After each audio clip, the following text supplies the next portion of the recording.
જય શ્રી કૃષ્ણ મિત્રો, ઉત્સવનો મહિમા ચેનલમાં આપનું સ્વાગત છે.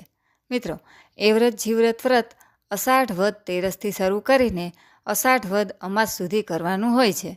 એ વ્રતનું વ્રત પરણેલી સ્ત્રીઓ પોતાના પતિના લાંબા આયુષ્ય માટે કરે છે. આ વ્રત 5 કે 7 વર્ષ સુધી રાખે છે. ત્યાર પછી પોતાના દીકરા માટે જીવવ્રતનું વ્રત રાખે છે.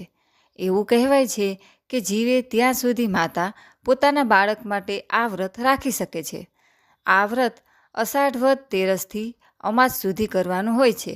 વ્રત કરનાર સ્ત્રીએ પ્રાતઃકાળે ઉઠી નાહી ધોઈ પવિત્ર થઈ પાણિયારામાં માનું નામ લઈ દીવો કરવો, માતાજીના મંદિરે જઈ પૂજા કરવી, ત્યારબાદ ફળાહાર કરવો, રાત્રે જાગરણ કરી પતિના આરોગ્ય અને દીર્ઘાયુ માટે માતાજીની સ્તુતિ કરવી.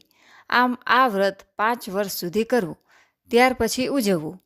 એ વખતે 5 બ્રાહ્મણોને જમાડીને યથાશક્તિ દાન દક્ષિણા આપવી. આથી મા પ્રસન્ન રહે છે. મિત્રો, આ વ્રતની વ્રતકથા આ મુજબ છે. વીરપુર નામે એક ગામમાં બ્રાહ્મણી રહેતા હતા.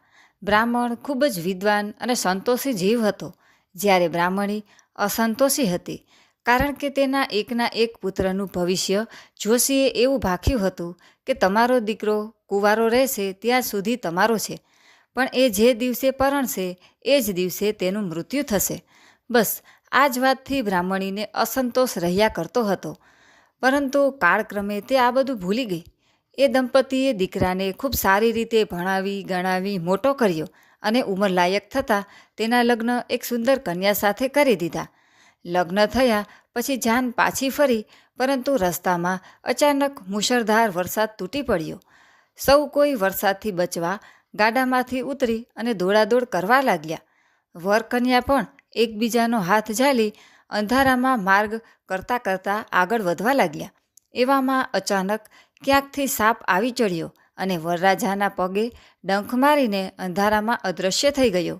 જોતજોતમાં તેના આખા શરીરમાં ઝેર વ્યાપી ગયું અને તે મૃત્યુ પામ્યો.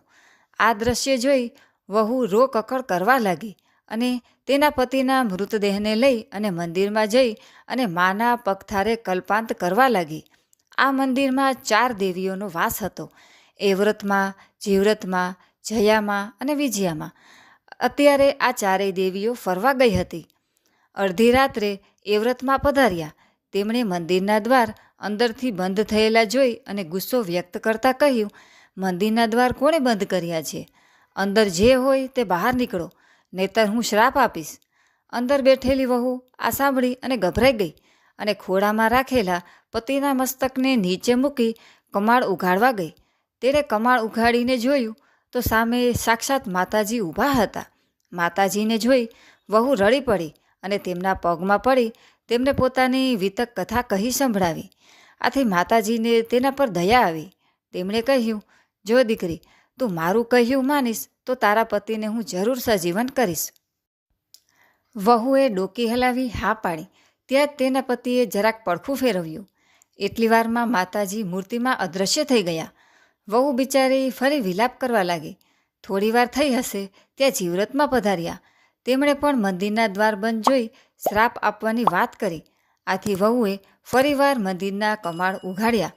સામે જુએ છે તો જીવ્રતમાં. વહુએ તેમની આગળ પણ વિતક કથા કહી સંભળાવી. આથી જીવ્રતમાને દયા આવી અને તેમણે પણ પોતાનું કહ્યું માનવાની શરતે તેના પતિના દેહમાં થોડો જીવ મૂક્યો. આથી તેના પતિએ પડખું ફેરવ્યું. આમને આમ રાતના 2 પહોર વીતી ગયા. ત્રીજા પહોરે જયામાં પધાર્યા. તેમણે પણ જો વહુ પોતાનું કહ્યું માનતી હોય તો તેના પતિને થોડું જીવનદાન આપવાની વાત કરી. વહુએ હા પાડી. ત્યાં તો તેના પતિના શ્વાસોચ્છ્વાસ શરૂ થઈ ગયા. આથી વહુને વિશ્વાસ બેસી ગયો કે હવે એનો પતિ જરૂર સજીવન થશે. રાત્રિનો છેલ્લો પહોર શરૂ થયો ત્યાં વિજયામાં આવ્યા. તેઓ પણ મંદિરના દ્વાર બંધ જોઈ અને ગુસ્સે થયા, પણ પછી વહુને દુઃખી થયેલી જોઈ તેને આશ્વાસન આપતા કહેવા લાગ્યા કે જો તું મારું કહ્યું માને તો હું તારા પતિને સજીવન કરું. વહુએ હા પાડી. ત્યારે વિજયામાએ તેના પતિના શવ પર કમંડળમાંથી પાણી છાંટીને તેને સજીવન કર્યો. તેનો પતિ આળસ મરણીને બેઠો થયો. એટલી વારમાં વિજયામાં અંતર્ધ્યાન થઈ ગયા. ત્યારબાદ વહુએ પોતાના પતિને ચારેય દેવીઓના આગમનની વાત કહી સંભળાવી અને પોતે તેમના કાર્ય કરવા માટે વચને બંધાઈ ચૂકી છે તે પણ જણાવ્યું. પતિ આ સાંભળી અને ખુશ થયો અને વહુને એમનું કાર્ય કરવા માટે સંમતિ આપી, કારણ કે એમના આશીર્વાદથી જ તે આજે સજીવન પામ્યો હતો. આથી તે ખૂબ ખુશ થયો હતો. આ વાતને ઘણો સમય વીતી ગયો. માતાજીની કૃપાથી વહુને સુંદર મજાનો પુત્ર અવતર્યો. આથી ઘરમાં આનંદ છવાઈ ગયો. રાત પડી ત્યાં એવ્રતમાં તેને ઘેરે આવ્યા અને ચૂપચાપ વહુ પાસેથી પુત્ર લઈ અને ચાલતા થયા. વહુ માતાજીના વચને બંધાઈ ચૂકી હતી. આથી તેણે ચૂપચાપ પોતાના પુત્રને માતાજીના હવાલે કરી દીધો. બીજા દિવસે સાસુએ ઘોડિયામાં છોકરાને ન જોતા વહુને પૂછ્યું, વહુ, છોકરો ક્યાં ગયો? જવાબમાં વહુએ સાચી વાત જણાવતા કહ્યું, માતાજી આવીને દીકરાને લઈ ગયા. પરંતુ સાસુ વહુની સાચી વાત કઈ રીતે માને? એમને મનમાં ચોક્કસ ખાતરી થઈ કે આ વહુ નથી પણ ડાકણ છે. તે મારા છોકરાને જરૂર ખાઈ ગઈ હોવી જોઈએ. આમ વહુએ 3 છોકરા જણ્યા અને ત્રણેય માતાજીઓને સોંપી દીધા. વહુને જ્યારે ચોથી સુવાવડ આવી ત્યારે સસરાએ રાજા સમક્ષ વહુની વિરુદ્ધ ફરિયાદ કરી અને ચોથા છોકરાનું રક્ષણ કરવા ખુદ રાજાને વિનંતી કરી.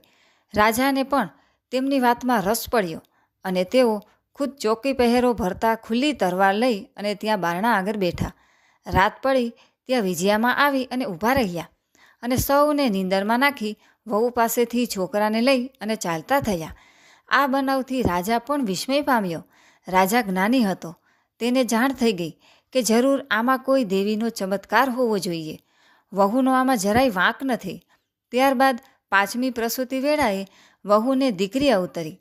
સવારે આવી અને સાસુએ જોયું તો દીકરી પારણામાં ઝૂલી રહી હતી. આથી સાસુના જીવને ટાઢક વળી વહુને પણ મનમાં થયું કે હવે માતાજીઓ દીકરીને લેવા નહીં આવે. દીકરી પોતાની પાસે જ રહેશે. આથી તેણે ગોરાણી જમાડવાનું નક્કી કર્યું. વહુ નાહીને ઉઠી ત્યારે માતાજીના મંદિરે ગઈ અને માતાજીને વિનંતી કરવા લાગી કે તમે મારે ત્યાં ગોરાણી તરીકે જમવા પધારજો. માતાજીએ તેની વિનંતીને માન આપી તેના આમંત્રણનો સ્વીકાર કર્યો. બીજે દિવસે ચારે માતાજીઓ બાળ સ્વરૂપે વહુના ઘેર જમવા આવી પહોંચી. વહુએ તેમનું ભાવભીનું સ્વાગત કર્યું અને તેમને જમવા બેસાડ્યા. એ જ વખતે પારણામાં સૂતેલી દીકરી અચાનક જાગી ગઈ અને રડવા લાગી. આથી માતાજીએ પૂછ્યું, બેટા દીકરી કેમ રડે છે? તો જવાબમાં વહુએ કહ્યું, માજી, એને રમાડનાર કોઈ ભાઈ નથી, માટે એ રડે છે. એના ભાઈઓ તો તમે લઈ ગયા, આથી હું એને ક્યાંથી લાવી દઉં? વહુની વાત સાંભળી ચારેય માતાજીઓ તેના પર પ્રસન્ન થયા અને તેઓએ લઈ ગયેલા તેના 4 પુત્રોને અદૃશ્ય રીતે પ્રગટ કરી અને વહુને સોંપી દીધા અને તેને આશીર્વાદ આપી અંતર્ધ્યાન થઈ ગયા. સાસુ આ દ્રશ્ય ફાટી આંખે જોઈ રહ્યા. તેઓ આજ દિન સુધી પોતાની વહુને ડાકણ માનતા હતા, પરંતુ આજના પ્રસંગથી તેમને ખ્યાલ આવી ગયો કે પોતાના 4 દીકરાઓને માતાજી લઈ ગયા હતા. વહુએ ત્યાર પછી તેમને વિગતે વાત કહી સંભળાવી.